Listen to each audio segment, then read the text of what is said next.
सारे भाण भाईयान राम राम भाई, तुम देखना शुरू कर चुके हो एनडी न्यूज। और जैसा कि आपने पता है, निकाय चुनाव है कल और आज की रात सबके लिए कयामत की रात हो रही है। तमाम जो नेता हैं उनकी जो धड़कन है वह धक धक चल रही है, बड़ी तेज धड़कनें हो रही हैं। मतदाता किसके पक्ष में करेंगे फैसला, कुछ सवाल आपके भी मन में हैं, उनका एनडी न्यूज़ जवाब भी देगा।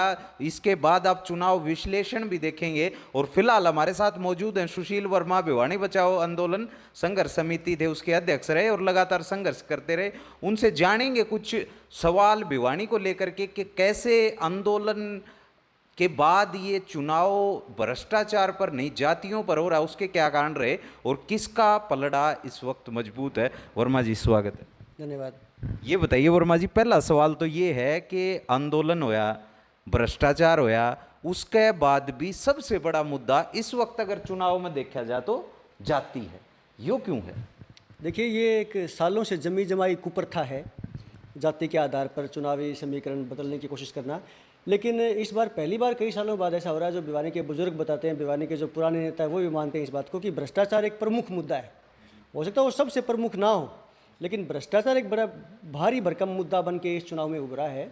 और लोगों के मन में भी एक ये है कि कुछ भी हो जाए, चाहे जाति के प्रभाव में आके भी कुछ लोग वोट कर रहे हैं, लेकिन ये ज़रूर मान के चल रहे हैं कि भाई ज़्यादातर अब जनरल परसेप्शन ये है कि भ्रष्टाचारी दोबारा नहीं आने चाहिए। जिन लोगों के संरक्षण में भ्रष्टाचार हुआ वो दोबारा नहीं आने चाहिए, ये एक जनरल परसेप्शन बना हुआ है। तो भ्रष्टाचारी किसे मानते हैं, पार्टी को, व्यक्ति विशेष को? दोनों ही बातें हैं। जहाँ पे व्यक्ति विशेष ने अगर गड़बड़ करी है वो तो है ही है, लेकिन जिस पार्टी ने या जिस उस पार्टी के नेताओं ने पर्टिकुलरली भ्रष्टाचारियों को संरक्षण दिया है, जिनकी वजह से वो भ्रष्टाचार कर पाया, तो वहाँ तो पार्टी भी दोषी है। तो कोई भी पार्टी है जिसने अगर भ्रष्टाचारियों का संरक्षण किया है, दिया है, उनके हौसले बढ़ाए हैं कि ठीक है लूटते रहो और हम तुम्हारे साथ पीछे खड़े हैं, कुछ नहीं बिगड़ने देंगे, तो वहाँ तो पार्टी के लिए। ये बताइए वर्मा जी, 5 साल जब कोई सत्ता में रहता है तो वो क्या करता है कि अपने काम को लेकर के वोट मांगता है कि भाई मैंने ये कर दिया वो कर दिया।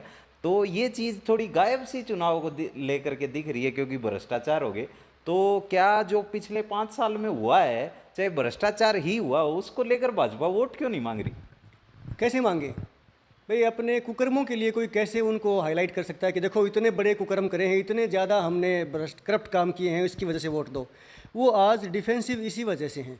सबसे ज़्यादा जो आपने स्टार्टिंग में बात की ना, जाति पाति, सबसे ज़्यादा वही उसको कर रहे हैं कि देखिए, बीजेपी के नेताओं से भी बातचीत होती होगी आपकी, या जो बीजेपी के कार्यकर्ता ग्राउंड पे वोट मांग रहे हैं, मैं तो खुल के बात बोलता हूँ, चाहे किसी को अच्छी लगे बुरी लगे, कि देखो भाई जाट एक उसको प्रत्याशी को बीजेपी ने टिकट दी है, चौधर का रोड़ा है, इतना भारी गैम्बल खेला है, जाटलैंड में वो दी है, तो सभी जाटों को तो एक हो जाना चाहिए।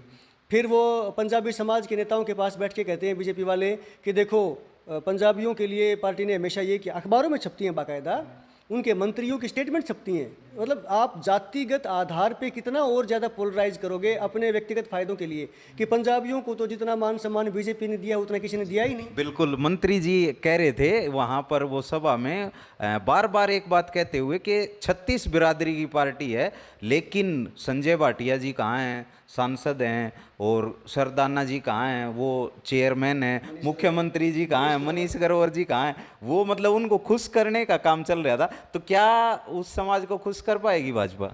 अगर भाजपा को वास्तव में ही एक वोट मांगनी चाहिए, ठीक है, मैं एक सलाह देना चाहता था कि भिवानी को आप जाति पाति में मत बांटो। बीजेपी के कुछ नेता ये कहते थे कि भाई हमारा इसमें कोई कसूर नहीं है, मान लिया इसमें आपका कोई कसूर नहीं है। देखिए सोमवीर जी, हर पार्टी में बुरे लोग होते हैं, हर पार्टी में अच्छे लोग होते हैं, सारे के सारे बीजेपी में भ्रष्ट हैं ऐसा मैं नहीं कहता, ना कभी कहा है।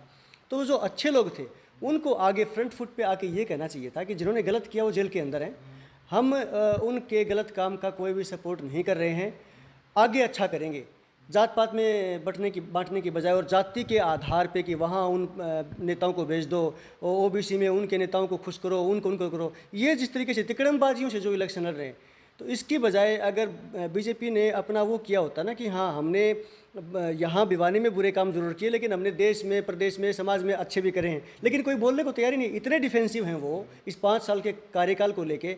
और सबसे ज़्यादा शर्मिंदगी की बात तो ये है कि अभी भी जेल में बंद उन भ्रष्टाचारियों से संपर्क बनाए हुए हैं, उनकी नेताओं से फ़ोन पे बात करवा रहे हैं कि आपके समाज के लोगों को कहो कि वो हमें वोट दे दें।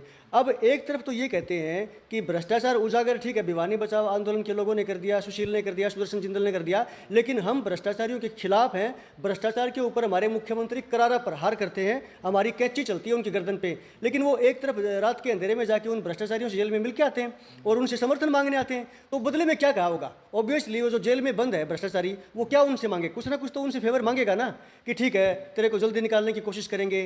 भ्रष्टाचारी नहीं, अब बलात्कारी भी जेल से बाहर आ रहे हैं। अगर आपने सुना हो, एक बड़े धर्मगुरु थे, उनको 1 महीने की पैरोल मिली है और उन्होंने भाजपा के पक्ष में वोट करने की अपील की है। कितने निचले स्तर पे जाएंगे ये लोग। आज मुझे ऐसे ही राह चलते किसी कॉमन जगह पे बीजेपी के एक पदाधिकारी मिले, तो वो मुझे गिनाने लग गए। मैं उनको बोला कि आप तो बहुत पीछे पिछड़े हुए हो, क्योंकि भ्रष्टाचार के वो जो हुआ है वो आपकी पार्टी डिफेंसिव है, उसका जवाब देते नहीं बन रहा जब लोग आपसे पूछते हैं। तो उन्होंने जो कारण बताए ना कि हम तो जीतेंगे, तो उन्होंने जो कारण बताए कि हमारी सरकार है, सरकारी मशीनरी है, पंजाबी समाज ने हमारा पूरा समर्थन कर दिया है, जाट समाज तो है ही हमारे साथ, और ऊपर से उसने जिसका बलात्कारी का, मैं तो नाम भी लेना ज़रूरी नहीं समझता मुँह से उसका, उसने फतवा जारी कर दिया है। तो भाई इन सारे समीकरणों को एक भी कारण उनके पास, महानुभाव के पास गिनाने का ये नहीं था कि हमारा ये एजेंडा है। वो उन्होंने एक संकल्प पत्र जारी जरूर किया था, मैंने पूरा पढ़ा वो। भाई संकल्प पत्र जो जारी किया है उसके हिसाब से लोगों को हम एक आश्वासन देंगे कि देखो पीछे जो हो गया वो हो गया, लेकिन अब अच्छा काम करेंगे, जो पुराने चीज़ों को भूल जाइए, अब अच्छा करेंगे। नहीं, सारे बीजेपी के लोगों के पास मतलब इससे निम्न स्तर पे कोई जाने का उनके पास बचा ही नहीं है। और इसलिए नहीं कि मैं किसी पार्टी विशेष के खिलाफ हूँ या व्यक्ति विशेष के खिलाफ हूँ, नहीं, मैं इस तरीके के खिलाफ हूँ। और पूरे भिवानी शहर के जो भी थोड़ा बहुत सोच समझ रखने वाले लोग हैं, या जो मीडिया के आप लोग समझदारी से काम करते हैं, एक बाइस्ड ना हो के जो ओपन डिस्कशन करवाते हैं, कोई भी बुद्धिजीवी ये सोचेगा कि भाई ये क्या है, जात पे आधार पे उस बलात्कारी से फतवे जारी करके। ये तो ठीक है वर्मा जी, लेकिन वो तो सारी तिकड़मबाजियाँ फिलहाल मेरे ख्याल से सभी पार्टी कर रही हैं। आम आदमी पार्टी सोच रही है कि ब्राह्मणों को अपने पक्ष में कर लिया जाए, और निर्दलीय प्रत्याशी हैं वो सोच रहे हैं राजपूतों को अपने पक्ष में कर लिया जाए, जो अग्रवाल समाज से हैं वो सोचते हैं वैश्य समाज को। तो ये चीज़ें तो चल ही रही हैं, ये तो हिस्सा ही हैं। तो इसमें भाजपा भी यही कर रही है, तो गलत कैसे? नहीं, मैंने कहा कि अगर वहाँ तक तो ठीक, गलत तो वो भी है। चाहे आम आदमी पार्टी भी अगर जाति के आधार पे अपने आप को पेश करके कि सिर्फ हमें तो क्योंकि ब्राह्मण उम्मीदवार है और हमें तो उनके चाहिए और बाकियों के नहीं चाहिए, या उनको हम ज़्यादा महत्व दे रहे हैं, बाकियों को कोई वो नहीं, तो कोई भी पार्टी ऐसा कर रही है, चाहे वो अग्रवाल समाज ऐसा कर रहा है, सिर्फ जाति को हाईलाइट करके। और अगर हम वोट देते हैं कि मेरी जाति का है इसलिए वोट देना है, तो बाकी सब चीज़ें गौण कर देनी है, वो गलत है। लेकिन मैं बीजेपी की इसलिए कह रहा हूँ कि वो तो भ्रष्टाचारियों और बलात्कारियों तक का समर्थन लेने पे गई। जाति के लोगों का समर्थन तो मैंने बोला कि कुप्रथा है जो चली आई है, जो धीरे धीरे बंद होएगी। भ्रष्टाचार की चोट लगी तो इसके ऊपर भी कभी ना कभी चोट लगेगी। लेकिन ऐसे लोगों का समर्थन लेना, और वो भी जाति के ही आधार पर बना के, कि एक पर्टिकुलर जेल में बंद भ्रष्टाचारी के पास गए हैं, वाइस चेयरमैन के पास, और वहाँ पे ये नहीं कि आप शहर में अपील कीजिए कि आपने बड़े अच्छे काम कर रखे हैं, भाई जेल में बंद तो हो सकता है कोई किसी भी वजह से हो गया हो। नहीं, वो ये करें कि आपकी जाति के लोगों को कहिए, आपके समाज के लोगों को कहिए कि आपको वोट दिया जाए, बदले में हम आपका फेवर करेंगे। क्या फेवर करेंगे? इसका मतलब उनके केस में, उनके भ्रष्टाचार के जो मामले दर्ज हुए हैं उनमें आगे जाके सहायता करेंगे। तो ये तो एक वो निचले स्तर का काम हो गया ना। तो दोनों एक ये बताइए वर्मा जी, चूंकि चुनाव है तो माहौल क्या लग रहा है, किसका लग रहा है आपको? ईमानदारी से बताइए। ईमानदारी से बताता हूँ समवीर जी, मैं ऐसा कभी भी नहीं करता कि मैं कोई जनमत बनाने की कोशिश करूँ, और इतना हूँ भी नहीं कि मेरे कुछ बोलने से जनमत बन जाएगा। देखो 3 तरह के यहाँ पे चले हुए हैं चीज़ें। एक तो सट्टा मार्केट वाले भावताव जो ऊपर नीचे दिखा रहे हैं, जो मैसेज घूमते रहते हैं, जिसके ऊपर आपने कुछ दिन प्रोग्राम करवाया भी था, एक बड़ा सेंसिटिव इशू आपने उठाया था। दूसरा जो मार्केट में एक होती है ना कि भाई हवा लहर फलाना दिखड़ा, और तीसरी होती है ग्राउंड रियलिटी। सच कहूँ तो ग्राउंड रियलिटी किसी को नहीं पता, वो 22 को ही पता चलेगी। कुछ सियाने समझदार लोग हो सकता है कि पोलिंग के बाद 6-7 बजे कल बता देंगे, लेकिन ग्राउंड रियलिटी वास्तविकता तो किसी को भी नहीं पता है आज तक। जो माहौल और जो हवा वाली बात है, हर कोई अपने अपने उम्मीदवार को 1 नंबर पे दिखाता है, बाकी सबको तीसरे चौथे पे दिखाता है। वो तो मुकाबले में ही नहीं है जिससे उनका मुख्य मुकाबला है। जैसे कि अगर आप पूछो आम आदमी पार्टी वालों से तो वो कहेंगे कि भाई हमारा तो एक नंबर पे चल रहा है, बाकी सारे आपस में लड़ रहे हैं। आप मीनू अग्रवाल के किसी समर्थक से पूछेंगे तो वो कहेंगे कि हमारा तो एक नंबर पे चल रहा है, तीसरे पे ये, चौथे पे ये। अब आप किसी जो भवानी के धर्मपत्नी इलेक्शन लड़ रही हैं उनके अगर किसी समर्थक से पूछेंगे तो वो अपने आप को, और अगर आप बीजेपी वालों से पूछेंगे तो वो सब अपने आप को। लेकिन वहाँ पर जो आम लोगों में जो मार्केट और बाज़ार की एक हवा होती है ना, वो इस टाइप से है कि इस टाइम कि भाई मुख्य मुकाबला आम आदमी पार्टी और मीनू अग्रवाल में है, और भाई भवानी बड़ी तेज़ी से लीड कर रहा है। जो निष्पक्षता की बात हूँ कि जब भवानी ने शुरुआत करी थी तो काफ़ी धीमे चला था, डाउन 8-10 हज़ार वोटों का लग रहा है। पिछले 1-2 दिन में इतना वो हो गया, उठान आया है 2-4 दिन के इलेक्शन के अंदर कि वो बीजेपी से भी ज़्यादा आगे बढ़त दिखाई दे रही है कुछ लोगों को। और बीजेपी वाले तो बहुत स्विंग कर रहे हैं। कभी तो वो लोग कहते हैं कि ये तो वो कर लेंगे, हर हालत में अपना प्रत्याशी जिताएंगे ही जिताएंगे। कभी वो 2 नंबर पे आ जाते हैं, कभी वो 3 नंबर पे। और भवानी अगर इसी तेज़ी से बढ़ रहा है तो हो सकता है वो 4 नंबर पे लग रहे हो। फिर लास्ट में आता है सट्टा मार्केट वाला। सट्टा मार्केट वाला तो उस दिन वाली पोजीशन आज है, वो तो कह रहे हैं कि मीनू अग्रवाल के तो सबसे ये आखिरी सवाल वर्मा जी, ये बताइए, चूंकि आप आम आदमी पार्टी से हैं और हो सकता है कि आम आदमी पार्टी का प्रत्याशी जीत जाए, तो वहाँ अगर जो सबसे पहले तो जिस प्रत्याशी को टिकट मिली है वो इंडिविजुअल आज़ाद तौर पर काम कर पाएगा या नहीं? पहला सवाल तो ये, चूंकि चुनाव तो अब हैं, हमें और आपको तो यहीं रहना पड़ेगा। मैं किसी गली में आपको पकड़ लूँगा, बताइए वहाँ तो उनके ससुर बैठे हैं या उनके पति बैठे हैं, तो उस पर क्या सोचते हैं कि आम आदमी पार्टी की जो प्रत्याशी है वो कितनी आज़ाद? अगर ऐसी कोई नौबत आई तो मुझे आपको किसी गली में पकड़ने की नौबत नहीं आएगी, मैं ही आपको बुला लूँगा कि सोमवीर भाई आ जाओ।